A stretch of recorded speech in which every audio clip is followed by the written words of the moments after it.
Episode 2, Outside of the Box.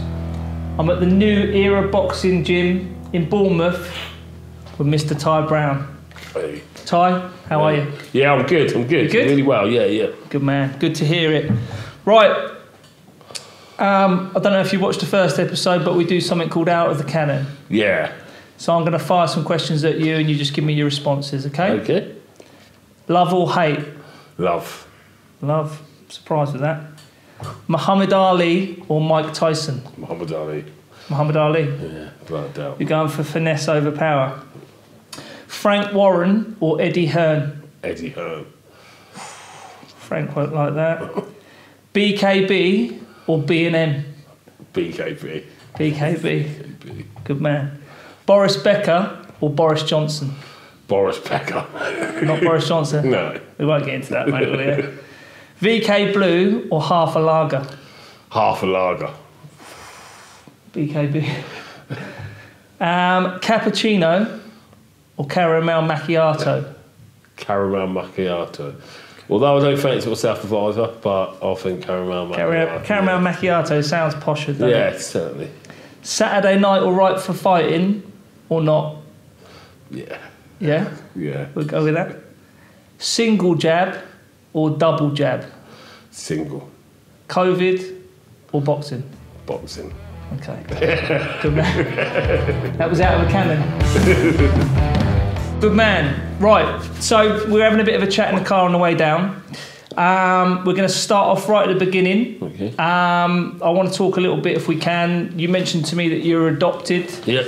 Obviously, you were born in the UK, spent some time in London, and then Lambeth, and then you moved down to Lee Park with a foster family. Can you give me some details? Well, Ty is short for Taiwan. Taiwo is a name given to all Nigerian twins called Taiwan Kennedy. So if you meet another Taiwo, all it means is they're firstborn of twins. Yeah.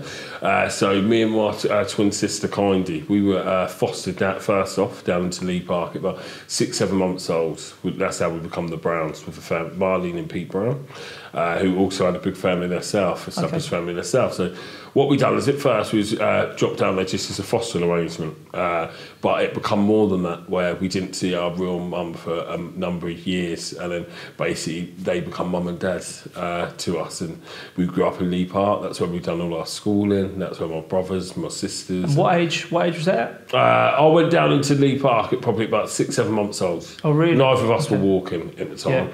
Yeah. My older brother Simon always reminds me of that. Neither of us was walking at the time, so that's all we remembered. That was our only ever memory of growing up in Lee Park. That's all we ever known as home.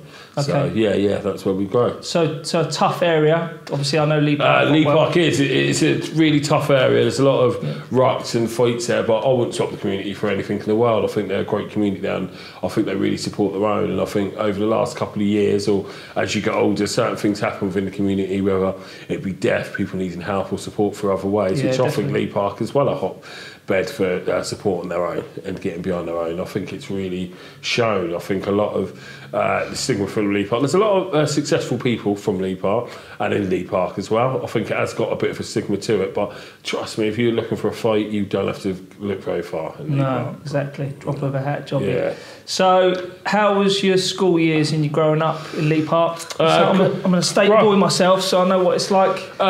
Growing up in Lee Park, me and Kindy are one of the only few black people around. So, growing up in Lee Park, you encounter all type of things and racism and stuff. But one thing with me is I was always pretty handy. So I don't think that I was certainly never hit. Like, we can all tell a story about when we were bullied and when we was called certain names and things like that, which obviously I'm no different from any other black person. I was as well, but it wasn't overwhelming because I could have a fight as well. But also my mates were really protective as well. A lot of people don't realise that, but when you grow up in an area and you're the minority, your mates can be really overprotective, really, sometimes. So within that side of it, I found boxing, karate, kickboxing really young as well. Okay. So I was always very active as well within my childhood and growing up in my youth. So I knew how to articulate myself well, and I knew how to be around a good demographic of people. For me to walk into a pub and be the only black person, it was normal for me. It was normal. So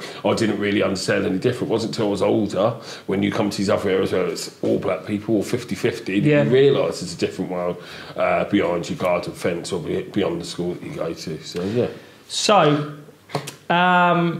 So say, happy, had a good, obviously brought up well. You had a good youth. So what age did you start kickboxing at? Could you got kickboxing? I was at about from the age of about 8 or 9. Okay. I reckon I was karate first. Karate, then I went on to kickboxing after that. And then the boxing progressed from there? And then the boxing was a natural progression from there. Yeah. I was always, as a kid, I was always boxing the dressing gown. I would always get the dressing gown belt, tie it around the light, and that would be my first ever punch bag. How did you so get I was on? always doing that. Yeah, I always won. I won, I got knocked out a few times. I bounced back and caught me a few times. I got over it. But yeah, so I was always really active as a kid. Yeah. In sense of I played football with my friends and stuff like that. So I was always really aware. So I was really aware, and I was also really self-conscious as well. So it was just about me finding through sport my true identity and what way I wanted to go. But the more I got a taste of combat, the more I knew that's where I naturally wanted to be. Yeah, you're a natural. Yeah. So how many amateurs fight? Amateur, I had over 70 amateur fights. And who's you boxed for? Lee Park ABC. Okay. Some great fighters out there.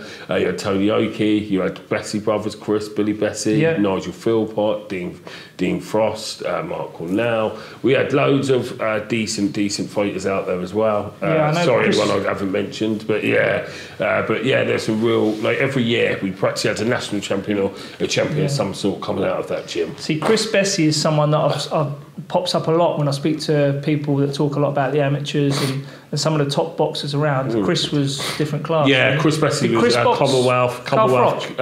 You beat Carl Froch. Yeah, okay. Didn't just box him, beat him. So he was Commonwealth Games gold medal, European silver medal, 8 times ABA champion, MBE from the Queen. He got an MBE for his services to amateur boxing. So pretty much, top draw. Yeah, brilliant. Top draw. Yeah.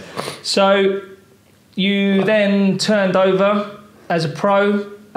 Is it 2001 you turned over? 2001, 2002? 2001, yeah, 2001, yeah, 20 years ago. We're getting old, mate. Yeah. 20 years ago, so the boxing world was a bit of a different scene then. Yeah. Didn't have Instagram, didn't have social media, we didn't have people that were teaching themselves how to box via YouTube. Yeah. You had to go, spit in sawdust, put the fucking hours in, go in against the top people around the country and really earn your stripes.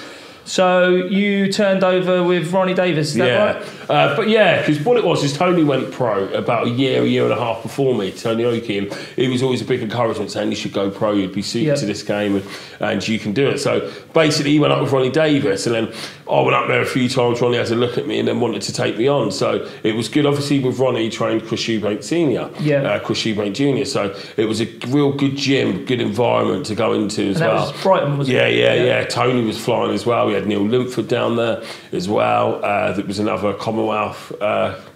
He was Commonwealth champion as well. Yeah. He ended up fighting Tony in the pros as well. So it was a real good gym, and it was a real active gym as well to go out for. So it was absolutely ideal for me. And I think that I needed to be somewhere that was a little bit away from Portsmouth, from Lee Park. Bit of a distraction. Yeah. Focus.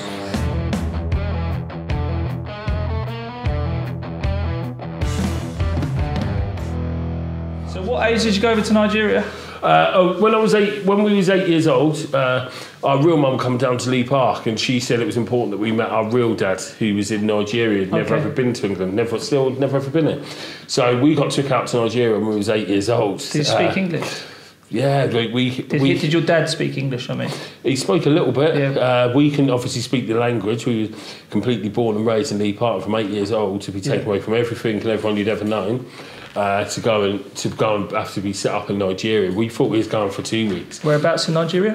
Lagos. Okay. Yeah. So it was a really tough part as well. So we thought we was going for 2 weeks, but we ended up out there for over a year, I think near on 18 months. So at the time, my mum was really stressed, the fact that we was out there. So after the 2 weeks, what she done is every day she rang up the airport. Every day she saw a plane coming in from Nigeria. She would ring up every day to see if it was on it. So over the years, she developed a relationship with the women on the desk. Okay. So obviously, literally, she was ringing every day. So it got to the point where my mum would know their birthdays and stuff like that. Oh, it's your birthday today, and why are you working on your birthday? And just got to know these people. So how long was you in Nigeria for? About 18 months. Really? So my mum over here absolutely freaking out whether she would ever get to see us again. At 8, did you say? Yeah. So you got picked up at 8 and went over and lived in Nigeria for 18 months with your sister? Yeah, with my twin sister. Jesus. So my mum would ring up every day, and then obviously it's against the law to say who's on a plane until it's in the air, or because there's obviously safeguards in place. And what happened is my mum rang up one day, and then she rang up, and then she was like, "Mrs. Brown, you can't keep ringing here every day. This is against our policy, and blah blah blah. This has been going on for too long now." But my mum thought, "Oh, this is really odd." And then quickly under her breath, she said, "Get up here now. There's 2 kids on a plane coming in from Nigeria. I think they're your children." Really? So my mum straight away dropped all her stuff and drove straight up to the airport. Yeah. So literally, we was stuck in immigration for ages because my real mum was trying to bring someone back across who couldn't come in the country or whatever, and I could hear my mum shouting, "But they're English, they're born here, you can't stop them coming back in the country." And as we come round the corner, me and my twin sister, we see my mum, my brothers, my family, and all that there waiting for us after all that time. Wow, that is probably the biggest moment in my life, I think. Yeah. To see her there, to see my mum there, to see my brother there, and all that, and to come back to what we thought was life and a bit of normality. Yeah, sure. It was a traumatic experience out there. We went through a lot of beatings, we went through a lot of stuff that kids at 8 years old should be seeing. You told me a story, didn't you? Yeah. About your kidney. Yeah, so in the time that I was out there, obviously I was never kept covered for pills. I was only ever kept covered for 2 weeks. So I caught malaria. Okay. And it ended up infecting my kidney. I ended up having my kidney taken out. Still got a big scar to this day for it. So yeah, it's an experience that makes you stronger. But at the time when you're stuck in it, I can just remember being very terrified as a young kid, being very thankful that I had a twin sister and that we had each other, and just wanted to come back to England. You know what I mean? That was my biggest. Have you ever been to Nigeria since? No. No, surprisingly so. No, a lot of people. Yeah. Obviously, I've got into contact with some of my real family now. You know, they're my family too, as well. And one of my brothers always says I should go back to dispel the myth and to see the beautiful side of the country and all that side. And every year holiday destinations come out, it always drops right at the bottom of the list. But maybe one day, but not yet. You never know. Yeah. There you go. Cool. Right. So back onto your boxing. So pro-wise, how many bouts did you have? As a pro, I had 7 bouts. So I was fortunate to box on the undercard of Audley Harrison. I boxed on the undercard to Tony Oki a few times. So we got down to the Portsmouth, and we got the real Portsmouth support as well a few times up in London. And life as a pro is hard. I was working a lot at the time as well. Sure. I was working full time as well, and it was right on the crust of the way. At the time, I was labouring. Okay. Digging roads and stuff like that. Always sounds right to say you're digging roads, even though I was doing the paper. But what it was is I was right on the back of the crust of the Tony Oki wave as well. Sure. So it tied in perfectly with that as well in terms of ticket sales, in terms of getting your name out there as well. You always need a focal point of the area, as you know. With Mick McKimpson and a few of the kids we got now, you get a focal point in the area and it helps all the other people within that area. Well, I think with Tony Oki, I think he's probably the most successful boxer to come out of our area in the last sort of 20, 30 years. Yeah, he is. What was he, light heavyweight? Was he WBO heavyweight champion? WBO, British, Commonwealth, Southern area, 2-time ABA champion. So he was brilliant. He was flying. He's accolades at the time, and some of the things that he could bring to Portsmouth in terms of the following and stuff like that. It was a really, really great time. He had a similar sort of thing in regards for Portsmouth in regards to what Ricky Hatton was doing, I think. And he was around that time as well, for Ricky Hatton time as well. And Tony was also the guy in the pub as well that could have a beer. And not being funny, in terms of selling tickets, it's difficult now, because to be a sportsman and be a boxer, you shouldn't really be out in pubs mixing with people like that. But to be the real, true working class hero, you got to be out there doing what working class people do, and they've got to identify with you. So, it was different. But I think that I think it's a dying breed of how you're going to gather your support now. Now a lot of kids do it through sponsorship. They want to be sponsored, they want to wage, they want to be able to invest in tickets themselves, they want people to buy up a load rather than being out there on the beat all the time. Because the way I used to see it with some of our pro boxers that I've trained and stuff, I used to say, if you're going to go out and celebrate after every single fight, God, just say you have 10 fights in your first year, 10 fights in your first 50 months, that's 10 nights out. Yeah. That's 10 after parties you've attended. Do you know what I mean? So you get to your 20th fight, you're saying you're going to have had 20 nights out on top of what you do socially anyway. You know what I mean? You've really got to break that and be at the end of the fight, what we're going to do, we're going to go out for a big meal, we're going to do this, we're going to do that, and offer people alternative. Because that's the sort of thing is people don't know alternative ways of living when you're getting high and high up in the sports. Because after your 18th fight, you don't want an after party when your 19th fight's going to be fighting for titles and things like that. No, so you've got to be sensible about it. Do you know what I mean? Keep yourself occupied, but doing the right things. Channel your energy. Yeah. Fucking keep out the pubs if you can help. Certainly. But do you know the best place to sell tickets is the pubs? Yeah. Best place if you're going to Fratton Park each week and you understand is one of the best places to do it. So I think with a lot of these kids, with Tony, he had Frankie behind him, one of his uncles, Frankie Hopkins. So Frankie was a real good to sell the tickets for him. You got with Johnny Fisher now. His dad's a good focal point to sell the tickets as well because it takes the pressure off of the kids being out and about, seeing in the pubs all the time. You know. Yeah, you're right. Johnny Fisher's old man. He does a sterling job online, doesn't he? Yeah. They've created a real good model with Johnny Fisher. Yeah. Because it's a bit like I saw an interview with Barry Hearn. He said the first time he met Chris Eubank Senior. He said he met him and Senior come up to him and said, Barry, when are you gonna start promoting me? And he was like, who are you? And he was like, I'm Christopher Livingston Eubank.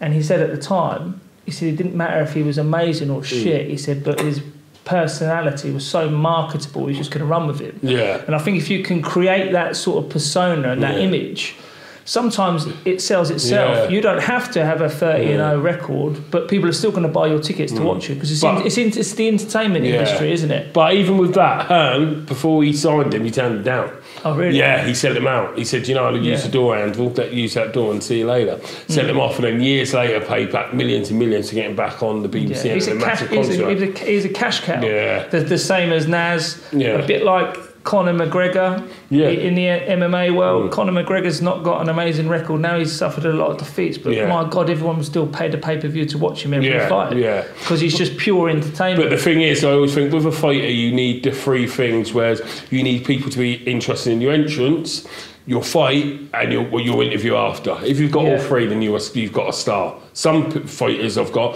people only want to watch them fight. They're not interested in what they've got to say because they're boring. They're not interested in anything else. They're just a commodity because they can fight. Whereas if you know that someone, you're watching them from the ring walk to the fight to the interview after, and they can do all three good. Locked in. You're locked in. You've got yourself a star there. You've got yourself someone to build upon, you know? I agree.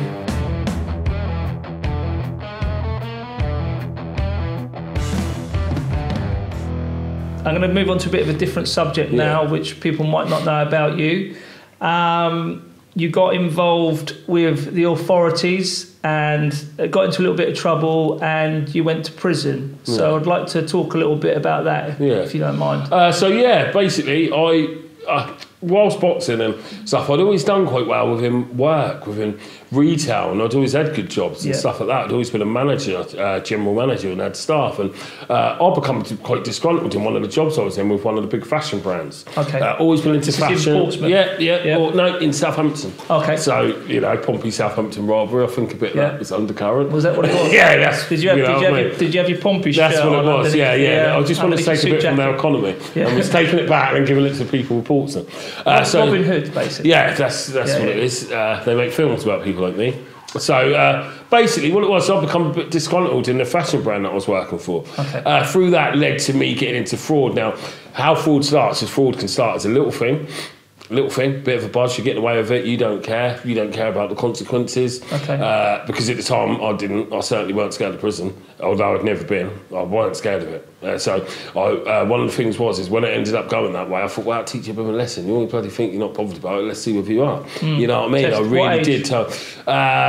can't remember what age I was now when I went to prison. It was very much later in life. I never really got into massive trouble. Yeah. I'd clipped a few people around the ear and been caught for it and stuff like that. And just basically, I'd got into some fights maybe growing up. Not really many, but I just hadn't come out being a victim. Yeah. So when I got into fraud, it started off quite small. It did, but then it grew quick. Once you're onto a good fraud type of thing, you get the buzz from it, you get the money. Then the thing is one thing is, if you don't respect how you've earned money, you don't respect how you spent it.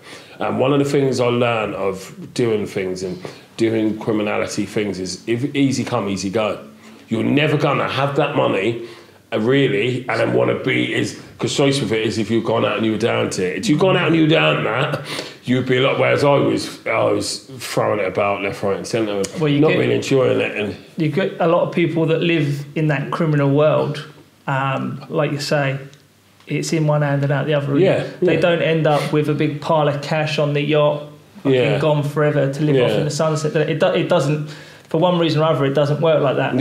But probably because there's no respect for where the money's come from, because they haven't been out digging the road for 12 hours for it and earning it. It's just come boom, boom. And I think that when you go and you do something like that, you've had access to massive money and stuff like that, and then when you go small again, or you're back in prison, you're earning £10 a week, £4 a week. You just cherish that money. If anything, you're happy because it's gives you back the love of it as well. I was in prison with a lot of gamblers who said the worst thing they ever done by laying a bet is they used to love football. Now they can't even watch a game because of their gambling. So how did that come out? Obviously, you were in the zone of earning the money, getting the buzz, constantly doing what you were doing. How did it come out and bite you in the arse? And then when it did, What happened is I got really, really greedy. Did you buy yourself a Bentley or something like that? Yeah, what it is, I started getting really greedy at the time. I've always been a nightmare for clothes anyway, so spending thousands upon clothes.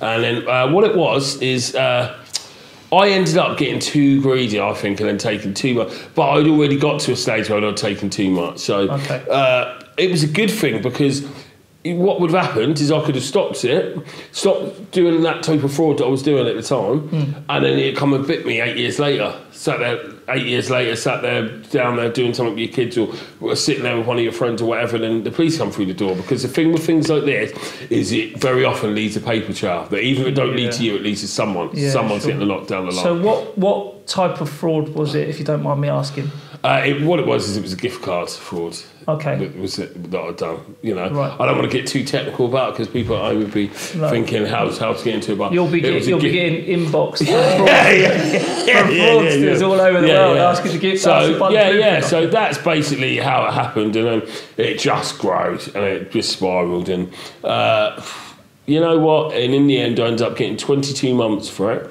Gone to prison. It's difficult for your family. It was difficult for the people that cared about me then. I had 2 children at the time. 3 children now. So I would never condone it, and I don't wish to make light of it at all, and I'd discourage anyone else from going down that thing. But the one thing it taught me is sometimes some people got to learn the hard way, and I believe that's when it showed me that I've got to learn the hard way. Yeah. But the flip side of that is prison wasn't a negative experience for me. It wasn't something that I was scared of. I had some of the best times of my life I've ever had in prison. In terms of, there was times when we would sit there and we would laugh and so much, and some of the guys, when we'd have a crack in there, that you'd forget where you are. You know what I mean? Like the world outside seemed more fun. I've still got friends to this day that I met in there. When I come out of jail, when I started my own business and my own gym, I employed people that I was in jail with. I'd never ever worked for someone since the day I left jail. I only ever worked for people before I went to jail. Now I don't work for anyone. People don't know about me. My dad was in prison for 15 years. Yeah, people don't know that. Yeah. He worked in the canteen. But yeah, so you did 11 months, did you say? Yeah. So you did 11 months. And where? Winchester? Went Winchester, West Hill, went to Ford prison. Ford's an open prison. Oh, really? So I thought open prison, I've heard about this when you're outside, that's going to be the easy bit. I felt that the worst bit. Like living under some bullards all the time. It's open, so you got loafers coming towards the end of the sentence. You got really naughty people in there, and really naughty people. So it's a completely different type of prison to Winchester. Winchester was full of you know, a lot of idiots in Winchester, a lot of car stereo thieves. Do you know what I mean? Real minor. You know what I mean? Like, there's a class system, even within criminality. You've got high-end criminals that ain't going to be mixing with people like that, or don't want to be mixing with people like that. Whereas when you go to Ford, it's established, you know, the creme de la creme. People that come to the end of 25, 10 years, 6 years, big sentences to check whether they can be trusted and let back into society. Sort of a sophisticated, high-stakes crime, isn't it? Yeah, Ford. Mind you, you can get quite good money for the old car stereos now. Yeah. So I hear.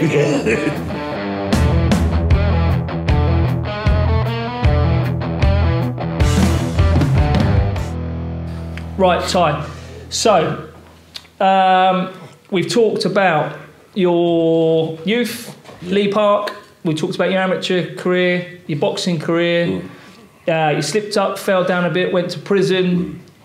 You then come out of prison. You moved out of Southampton and Portsmouth, moved to Bournemouth, set up New Era Boxing Gym. Yeah. How long have you had the gym for? Coming up for 7 years. I met up with a guy called Johnny Humby, and we knew each other a real short time, but every now and again you meet certain people in your life, I think, that have a massive impact in you and have real good belief in you. Sure. Now, when I come out of jail, you can go one or two ways. You can get more deep into crime. So I've made some great connections in there if I wanted to get deeper into it. And I'd also made some good connections if I wanted to sort of turn my life around. By chance, me and Johnny Humby, we met, and he really liked my work ethic. And he had a gym that he was just getting rid of. We thought, well, why are you getting rid of it? We could work together and we could do something. We managed to basically born out a New Era gym, you know. It's been real fantastic. Like, New Era will always be my gym, and you know what I mean? It will always be my gym and my visionary, but I could not have done it, and John's a real big part of it now. Even now, and I couldn't have done it without people like him, because at the beginning you need things like... You needed people that understand how to set up in a certain town, because he'd done a lot of the stuff already before. And he's so he really helped. Bournemouth lad. He's from Yeovil, but he'd born to Bournemouth. So we're two foreigners out of town that managed to come here and get something really going in the gym. And one of the things with the gym and with New Era and with me and myself is I always wanted a wide demographic of people. Yeah. You know what I mean? My family's white. You know, as much as people say it don't matter, it don't matter, but it does matter, because it means my influence or what I was growing up with was completely different. So I know how to be around all types of different demographics of people as well, and I wanted the gym to represent that as well. I wanted a lot of children in there to do the children's boxing and stuff like that. And one of the things is when you teach a lot of these teenagers and a lot of the people that are right on the wrong path, because the way I see it is, when school fails you, when the family fail you, when school fails you, when social service fail you, when the police fail you, then we get you a boxing trainer, a combat trainer, and then get someone. So we have to learn to have the articulate skills to deal with people that are from a demographic of where they aren't getting it as great as home, but then they come to boxing, you see there's a lot of anger there, and you've got to harness it in the right way, but then you've got to be able to talk to them. There was times I'd go to my boxing trainer with things over that I would even go to my real parents over. Times when you didn't want to make him ashamed, you didn't want certain rumours or stuff getting back to him. So I wanted to implement that. A boxing gym, the right boxing gym is a family. And as I always say to now, when you get a lot of students and people that are out of the area from their home cities and stuff like that, I always say, well, if you didn't come to boxing for 2 weeks, I'd be on the phone ringing you. If you didn't come after that, then I'd go through your personal phone, I'd ring your parents. So when certain people go missing in certain cities because it's not the home city, no one knows for a week or 4 days, the alarm would be raised so much quicker if you're in a gym, a club, a society of which wants to support you and support other people. And I think that's what I wanted my gym to represent. I wanted it where where you can have an ex-armed robber up against a barrister. Which, trust me, I've got. Well, I can have an accountant up against someone who used to sell narcotics as well. And we all learn together, and we all leave our judgments at the doors, because unfortunately in life we do certain things, as I know, which will keep you judged forever. And certain people, they don't want you to change. They don't want you to prove that you can get past that and you can become a better person for it. And as much as there'll be the other person that really wants to help you, that really wants to support your change, and always be doing, but then you've done this, therefore you're not trustworthy. Whereas the thing is I needed to have a full look at the spectrum. I've been to university. What did you study at university? Music. So yeah. So I've been to university, but then I've also been to prison. So I've been to 2 types of university. Yeah. But then that's the same. But then if you've only ever done one of them, it's like the kid at school who goes to school and the geography teacher's lecturing him about his life when there's certain things going on at home that's not making him happy. What does that guy really know? Whereas when you've been through it a bit and you've been through the mill, you're much more likely to win the respect of these young kids, of these people that you need to get through to. And I think that's a real important part of what I do. So what sort of advice would you give to 17, 18-year-old Ty Brown that's out there on the streets at the moment doing the wrong thing? Okay, not that I was at 16, 17, because I was a good boy. Focused. But if we say, to be honest, right now it's a lot of peer pressure and it's a lot of... If you come from a home background or you've got a home where you feel your mum and dad don't care or you're not that close-knit, then you seek that somewhere else. If you're not going to seek that in a relationship with women and girls, then you can seek that in a group of friends or a gang because you look out for each other. It almost becomes like your surrogate family. Yeah. Whereas what you've got to do is before you go and you condemn what someone's got to do, and you've got to try and give them a few alternatives. So personally, there's always going to be some good people in their life. And then you've got to say, is there a lot more things you can do with that person or not? Because to be quite honest, people that get you to do things that can potentially get you hurt or sent to prison, they're not really your friends. But unfortunately, when you need a lot of love, and because we all need love, you tend to veer towards these sort of things as a youngster. Yeah. So I don't think it's what I'd say to a young 16, 17-year-old. I think it's what I'd listen to. And I think when you listen, rather than talk, because everyone's got an opinion, listen to them, then they'll give you, through what they say, they'll give you the answers that you need to be given back them. Good shout. Wise words, I like it. Cool. So, what about you then, Ty? What does the future hold for you? I think what the future holds for me is to get some of the fighters I work with to try and get them to the highest level that I can for their ability as well, and also to train the trainers. That's also always been a good passion of mine. Okay. You've got some really good trainers out there and some really bad ones, and you've got some trainers that really enjoy it but want to improve, but they don't know where to go because there's not enough trainers. There's courses, but then there's not the trainers from beyond that. Yep. Because it's like passing the driving test and saying, now you can drive. There's so much more you learn beyond that. And I think it's also about me establishing... I've got a great client base anyway, I work with some good fighters, but I also like working with other trainers and helping them develop their skills, especially people that are nuanced to it, especially people that want to be a boxing trainer but haven't boxed themselves. There's so much stigma involved in it. What, you've never boxed pro, but you're training pro. What, you've never boxed that. Do you know what I mean? Whereas I like to work with some of the trainers like that and say, listen, don't listen to them lot. They're going to hold you back. I can name you 5 trainers that have had world champions in the last... Yeah, Angelo Dundee, Adam Booth. There's a lot of trainers out there. Dominic Ingle box himself? No, I don't think he did. Amazing coach. Yeah, exactly. So it's about you making people aware of that and then supporting them within it to make them trainers as well. Because what is it? What a good leader doesn't make followers, does he? He makes other good leaders. Do you know what I mean? So as a good trainer, sometimes I want to help out with other trainers and help them be other good trainers. Because with some, they struggle with certain bits. Some trainers think it's all about pad work or looking about this side of it, but when the camera's off and how you work for you, what intensity you can get them to work to, and a range of exercises will be how good of a trainer you become. Yeah. I saw an interview with Barry McGuigan, who said he believes it's 80% mental, 20% physical. Yeah. Which I think you're not far. Yeah. If you've got this right and this right, and you're listening to your coaches and running forward with it, you're half of the way there, aren't you? Yeah. You can teach the technique, the physicality, but you can't train the heart, can you? Yeah, and also the tenacity that some people come from and their willingness to take risks and stuff like that. So I think that I meet so many people that didn't know they had that side of their character to them until you point it out. There's certain things that they look at and they think is quite a negative thing. They can be quite contrarian, not agree with a lot of people, want to find their own way and stuff like that. Don't really agree with that. So, but what I'm trying to say is this is where you've got to turn it around and turn it into a positive thing when you're training people and get them to see some positives in where other people have ran negatives down their throat about them as well. Because trust me, it all comes back to the mind. Definitely. You're a very positive person.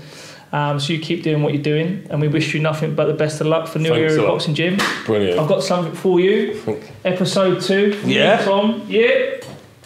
This is a tradition, mate. Oh, there you go, brother. I don't know if you can drink that or not, but cheers, Ty. I really appreciate that.